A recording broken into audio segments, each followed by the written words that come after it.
የቅዱስ ዮሐንስ ዋና ጸሐፊ ብፁዓን ዲያቆናት የአዲስ አበባ ሀገረ ስብከት ሊቀ ጳጳሳት፣ ብፁዓን አበው ሊቃነ ጳጳሳት፣ የቅዱስ ሲኖዶስ አባላት፣ የመንበረ ፓትርያርክ ጠቅላይ ጽሕፈት ቤት የየመምሪያውና የየድርጅቱ ኃላፊዎች፣ ከሀገር ውስጥና ከሀገር ውጭ የመጣችሁ የየሀገረ ስብከቱና የየክፍሉ ተወካዮች፣ የአዲስ አበባ ሀገረ ስብከት ኃላፊዎች፣ የገዳማትና አድባራት አስተዳዳሪዎችና ተወካዮች፣ የምዕመናንና የሰንበት ትምህርት ቤት ተወካዮች፣ በአጠቃላይ በዚህ ዓመታዊ ጉባኤ የተገኛችሁ ክቡራን እና ክቡራት፣ እግዚአብሔር አምላካችን ዓመቱን ጠብቆ በከፍተኛ ጉጉት እንደምንጠብቀው 44ኛው የሰበካ ጉባኤ አጠቃላይ መንፈሳዊ ጉባኤ ስላደረሰን ክብርና ምስጋና ለእግዚአብሔር እናቀርባለን።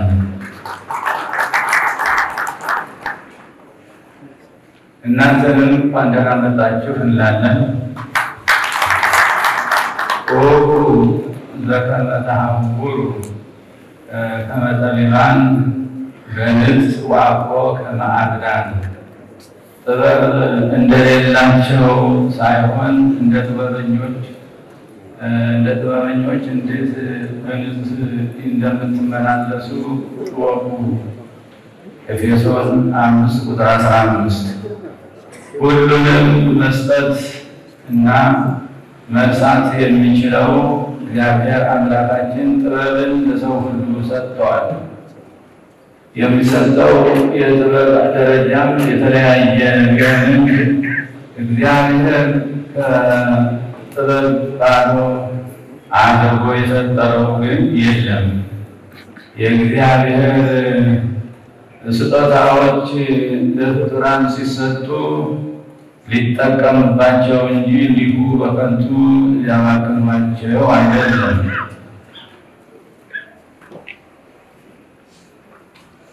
ቅዱስ መጽሐፍ ስለ ጥበብ አስፈላጊነት በብዙ ቦታ ያስተምረናል። በተለይም ጠቢቡ ሰሎሞን ጥበብ ትሄይስ እምኩሉ መላእክት ወኩሉ ክብር ይመጣና ላቲ፣ ከሀብት ሁሉ ጥበብ ትበልጣለች፣ ክብርም ሁሉ አይመጣጠናትም በማለት የጥበብ ብልጫ ተወዳዳሪ የሌላት እንደሆነች ያስገነዝበናል። እግዚአብሔርም ስራውን ሁሉ በጥበብ እንደሚሰራ ወኩሉ በጥበብ ገበርከ ወኩሉ በጥበብ ገበርከ፣ ሁሉንም በጥበብ አደረግ የሚል ተጽፎ ይገኛል። ስራውን በጥበብ እንደሚሰራ እኛም በጥበብ መስራት እንዳለብን ሲያስተምረን ሁሉ ጠቢባን ከማሉ የምድር እንደ ራት ብልሆች ብሎናል። ብዙኃን አበው ሊቃነ ጳጳሳት፣ ክቡራን የጉባኤው ተሳታፊዎች፣ ዘመንና ቦታ ሳይገድበን ምንጊዜውም ስራችንን በጥበብ መስራት እንዳለብን ቢታወቅም ዛሬ ላይ ከምን ጊዜውም በበለጠ በጥበብ መመላለስ የሚያስፈልግበት ጊዜ ላይ እንገኛለን። የዛሬዎቹ ችግሮች በአንድ አካባቢ ብቻ ያሉ ሳይሆኑ ዓለም አቀፍ ቅርጽ ያላቸው እንደሆኑ ታላላቅ መሪዎችና ታላላቅ መሪዎች ሳይቀሩ በዓለም መድረክ ላይ ስሞታ ሲያቀርቡ በዓይናችን አይተናል፣ በጆሮአችንም ሰምተናል። በእውነታውም የክርስትና ሃይማኖት በአጠቃላይ በተለይም ደግሞ የኦርቶዶክሱ ወገን የችግሩ ገፈት ቀማሽ እንደሆነ እየተስተዋለ ነው። እኛም የዚሁ ወገን አካል በመሆናችን የችግሩ ቀራሶች መሆናችን አልቀረም። በየቀኑ ካህናትና ምዕመናን ይገደሉብናል።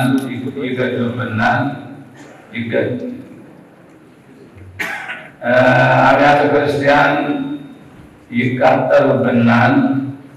የእምነትና የሕሊና ነፃነት በእጅጉ የሳሳ ሆኖብናል። አላስፈላጊ ጫናዎችም በዝተውብናል።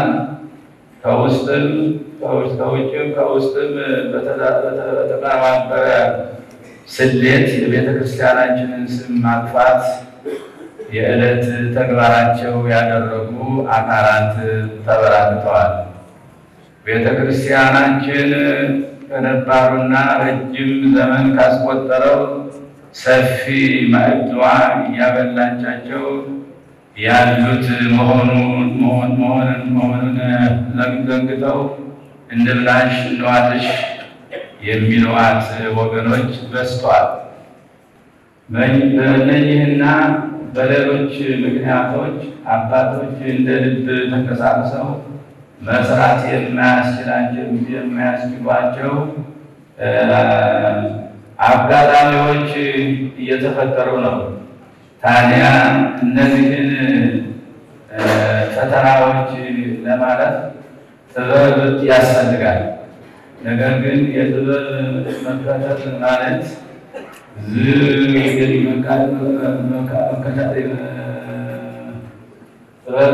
መከተል ማለት ዝም ብሎ ማለት ወይም አይተው እንዳላዩ ሆኖ መኖር ማለት አይደለም። በጥበብ መመላለስ ማለት ከሁሉ በፊት ችግሮችንና የችግሮችን መንስኤዎች በአግባቡ መረዳትና መለየት መቻል ነው። ከዚያም ራስን አደጋ በማያጋልጥ መልኩ የተለያዩ ስልቶችን በመጠቀም መሻገር መቻል ነው። በዚህ ዘመን እንዲህ ያለ ጥበብ መጠቀም እጅግ ያስፈልጋል። ብፁዓን አበው ሊቃነ ጳጳሳት፣ ክቡራን የጉባኤው ተሳታፊዎች፣ ቤተ ክርስቲያናችን እየተፈተነች ያለችው ከውጭ ብቻ ሳይሆን ከውስጥም ጭምር እንደሆነ መካድ የለብንም። ብፅዕትና ቅድስት ቤተ ክርስቲያናችን ስር የሰደደ የቅድስና ሕይወትና በፈሪሃ እግዚአብሔር የተቃኘ ስነ ምግባር ያላት ቤተ ክርስቲያን ናት። በአሁኑ ጊዜ ግን እነዚህ ሁሉ ቦታቸውን እየለቀቁ ያሉ መስለዋል። ቤተ ክርስቲያናችን በረጅም ታሪኳ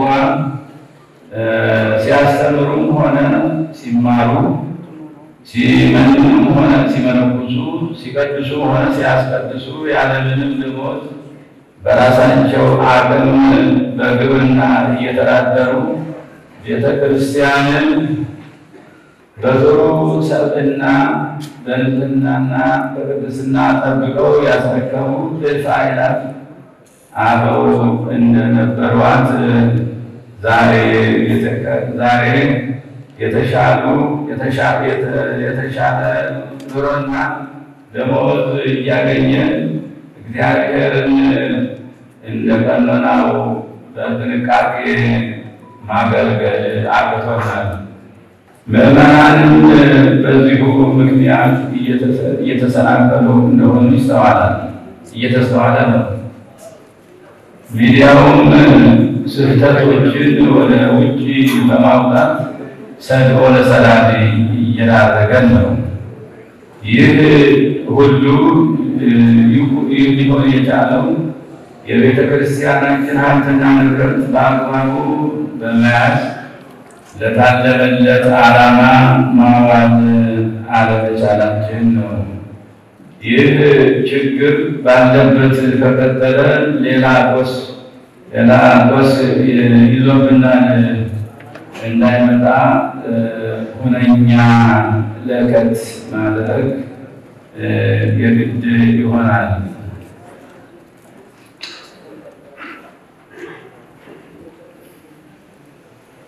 የሰበካ ጉባኤው አደረጃጀት የቤተክርስቲያናችንን ማስተዳደር በማሳደግ ረገድ አስተማማኝ ስልት እንደሆነ በተግባር የተረጋገጠ ነው። ሆኖም ሲጀመር ሳለ የነበረ መነቃቃት በአሁኑ ጊዜ የቀነሰ መስሎ ይታያል። አሁን በቤተ ክርስቲያን ሰፊ ሽፋን ይዞ የሚገኘው የሙዳየ ምጽዋት ገቢ እንጂ የሰበካ ጉባኤ ሰዋዕቶ እንዳይደለ ሁላችንም እናውቃለን። በተለይም በከተሞች ውስጥ ነገሩ ጎልቶ ይታያል። ይህ የሆነበት ምክንያት ምናልባትም በየደረጃው በኃላፊነት ያለን ሰዎች ሻል ያለ ደመወዝ ስለምናገኝ የሰበካ ጉባኤው ተልእኮ ከሚፈልገው ደረጃ ላይ የደረሰ መስሎ ይሆናል። ነገር ግን ከ85% ያላነሰ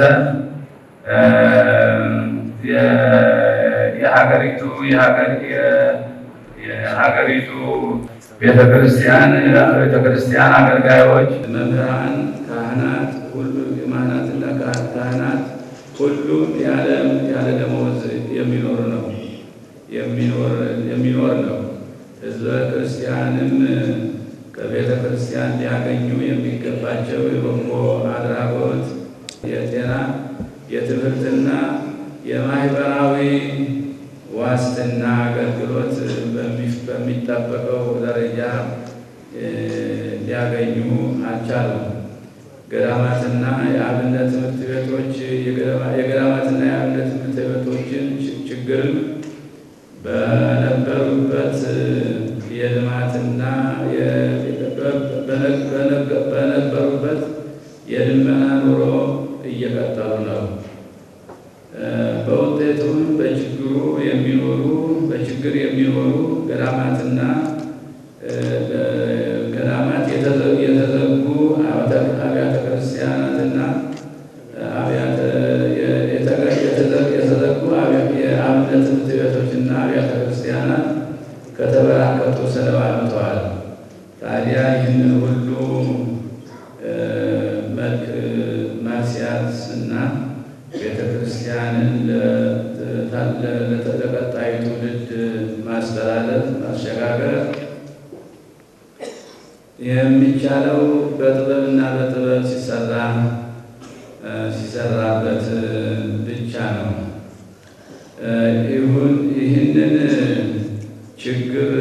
ይህንን ችግር መፍታት የሚያስችል ጥበብ ደግሞ በዘመናችን አለ። የጠፋው ቅንነትና ፈቃደኝነቱ ነው። በየዓመቱ የምናካሄደው አጠቃላይ የሰበካ መንፈሳዊ ጉባኤ እነዚህንና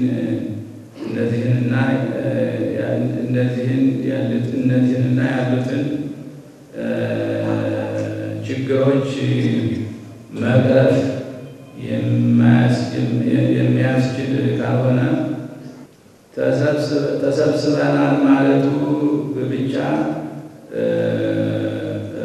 ትርጉም ያለው ሊኖረው አይችልም። ስለሆነም በዚህ የተጠቃቀሱት